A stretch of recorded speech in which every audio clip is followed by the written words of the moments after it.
Bonjour à tous et bienvenue à ce nouvel atelier Vivons heureux, vivons séparés. Je vais vous donner plusieurs exemples de séparation d'espace en papier. Alors vous avez tout d'abord le simple kakémono, très facile à réaliser. On est sur du drop paper ici découpé, perforé, métallisé. Mais en tout cas, vous avez un ourlet en partie haute pour insérer un tube. Et ensuite, on vient accrocher ce tube à des plafonds.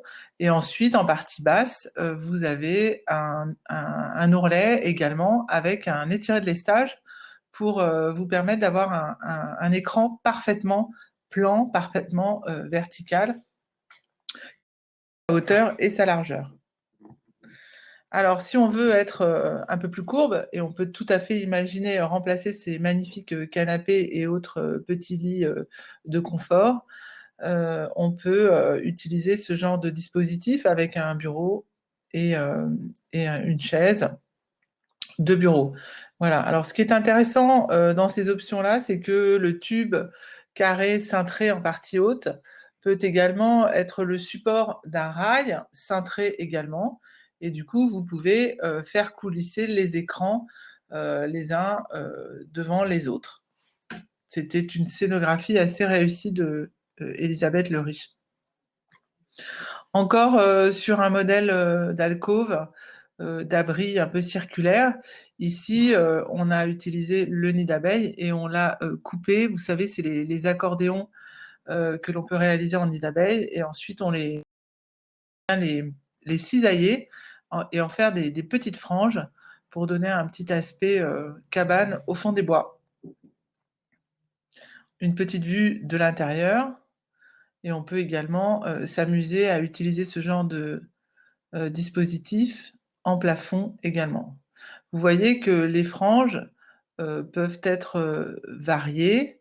Les interstices de l'accordéon peuvent être également de différentes dimensions. Là, vous êtes aussi sur l'accordéon qu'on va déployer, donc c'est le nid d'abeille dans un format petite cellule. Et là, il suffit en fait de mettre des platines au sol et de venir clipser des tubes, et ces tubes sont cintrés pour en faire un petit abri. Vous voyez toujours au travers puisque vous avez la perforation des alvéoles pour avoir quand même une vue de ce qui se passe à l'extérieur. Une autre vue de ce type d'alcôve.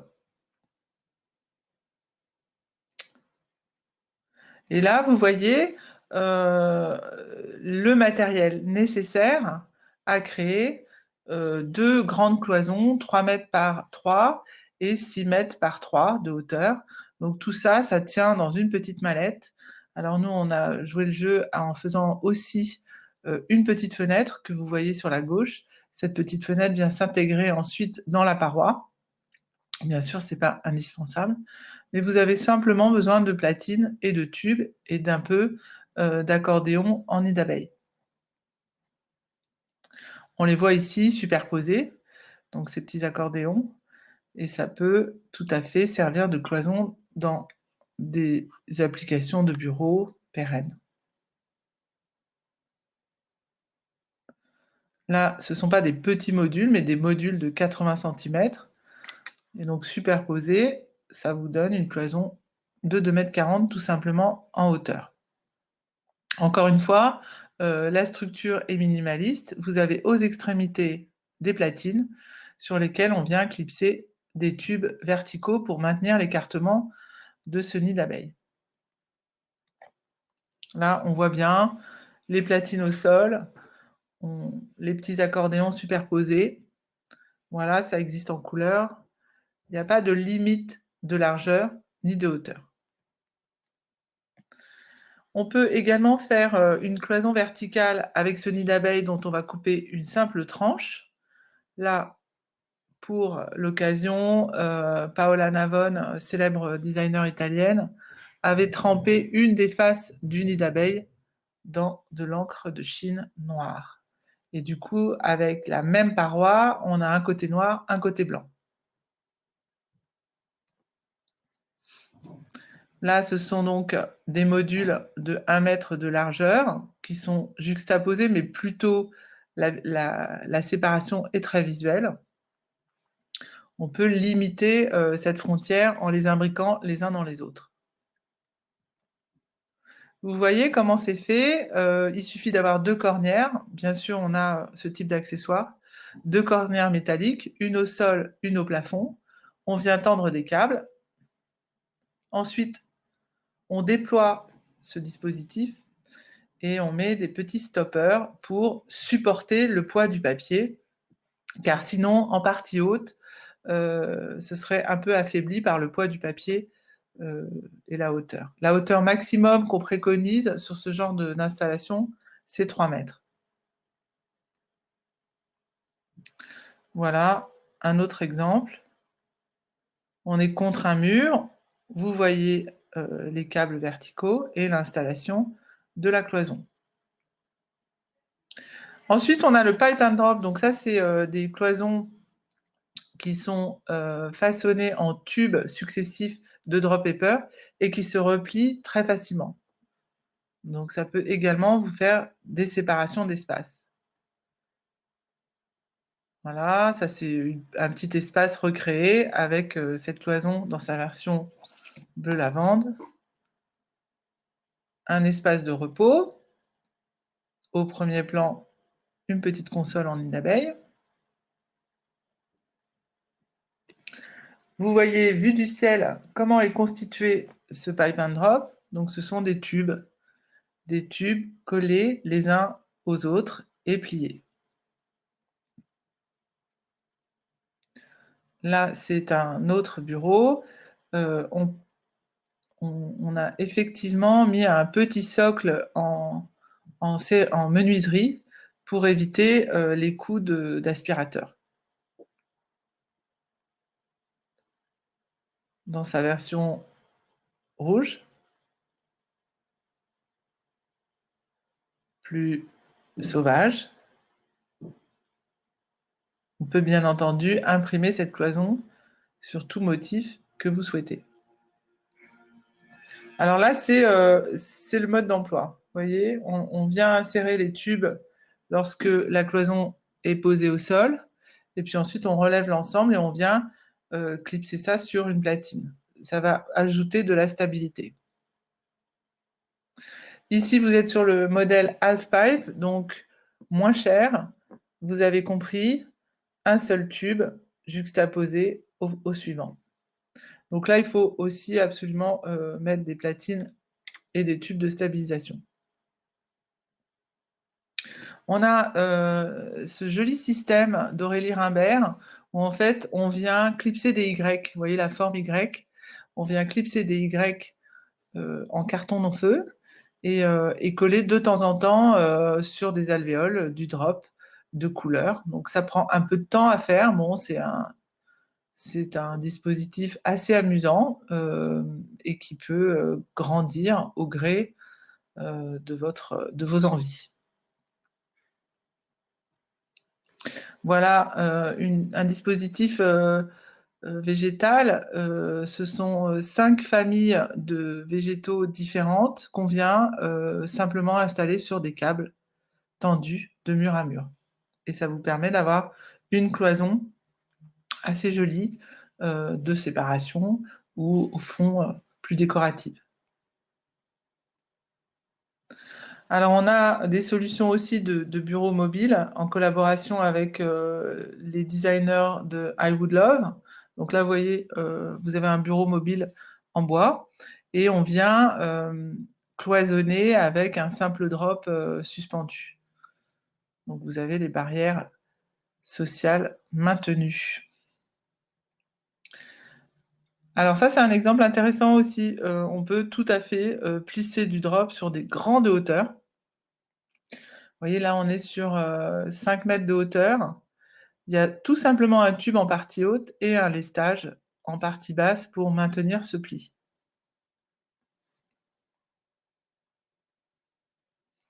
Alors j'aime bien cet exemple. En fait, c'était le designer Raphaël Aubrin qui a créé ces espaces pour une exposition sur la photographie et illustrer en fait ce qu'est une chambre photographique. Donc avec son plissé, mais on peut tout à fait imaginer isoler des espaces avec ce genre de plissé. On voit en partie basse qu'il y a quelqu'un ou si la pièce est vide et en partie plus haute, les gens sont protégés. Et puis notre nouveau produit, alors c'est le Drop House. Donc en fait, on a 3 morceaux. Vous avez les 2 parois verticales qui vont s'assembler avec le toit du haut, tout simplement, quelques vis. Et ce bureau va être mobile et vous allez pouvoir recouvrir ces parois comme vous l'entendez. Donc pourquoi ne pas le recouvrir, par exemple, de perfodrop? Donc là, c'est le drop paper avec de multiples petites perforations. Et du coup, vous continuez à avoir une sorte de distance, mais vous voyez quand même ce qui se passe. On a choisi de rien mettre en partie haute, voilà, mais on peut envisager des choses plus acoustiques. Ici, vous avez un autre système de cloisonnement papier, c'est le airdrop, donc c'est le fameux accordéon en nid d'abeille, percer l'ensemble avec différents motifs. Donc là, vous avez un motif hexagone, par exemple. Dans sa version autostable, vous pouvez tout à fait constituer des parois.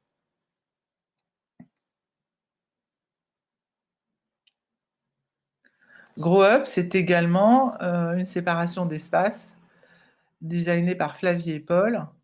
Donc là, on est sur une jolie illustration de ce qu'est un mur végétal avec des croix. Et vous voyez, parfois, les croix sont ouvertes parce que la végétation est passée au travers. Voilà, Grow Up, c'est aussi l'occasion, par endroits, de mettre un peu de lumière, de rétroéclairer votre cloison et de choisir un petit peu les endroits où vous voulez mettre de la végétation ou au contraire laisser les croix plus apparentes. Là, dans une version autostable et rétroéclairée. Voilà, un mur végétal. Donc ça, c'est assez simple. Vous choisissez le type de végétation que vous voulez, les couleurs, bien entendu. On prend un écran blanc et on vient coller à partir du bas une guirlande, puis une autre et encore une autre. Et donc, à la fin, on arrive à avoir ce joli mur végétal selon l'ambiance que vous voulez donner à la pièce.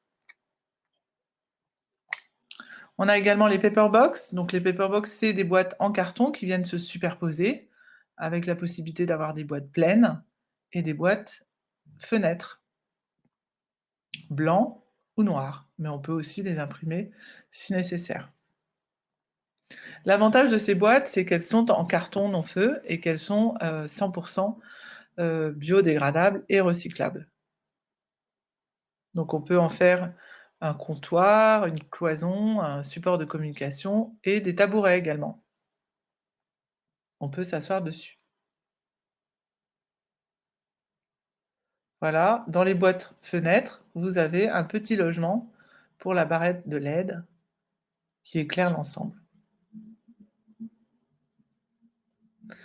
Vous avez également les shoji japonais, donc pourquoi ne pas faire aussi une simple structure en bois, tout simplement, ce genre de claustra, et venir coller du papier dessus. Je n'ai pas vraiment résisté à vous montrer cette magnifique bague du célèbre peintre Okuzai, et c'était tout simplement imprimé sur du drop 60 grammes et marouflé sur la structure assez simple, menuisée, qui fait office de séparation. Voilà, des exemples encore une fois d'architecture japonaise. Ça, c'était une société japonaise qui exposait à Maison Objet. Très joli, du bois, un peu de drop, de la lumière. C'était assez joli, magnifiquement réalisé. Pourquoi ne pas utiliser aussi nos techniques ancestrales, le macramé par exemple, sur notre qualité Tyvek indéchirable. Voilà, on peut faire sa propre cloison à la dimension qu'on souhaite. Si on a un petit peu de temps, on fait des nœuds. Voilà, nous, chez Procédé Chanel, on propose ce genre de réalisation. Et puis, un petit clin d'œil de Béatrice Coron qui, depuis New York, nous observe et nous offre également un très joli catalogue disponible pour réaliser des cloisons découpées non-feu, en drop, dans vos bureaux, dans vos espaces communs. Merci beaucoup, Béatrice. Voilà, merci à tous d'avoir assisté à ce webinaire et restez connectés, nous en avons encore beaucoup d'autres. Merci, au revoir.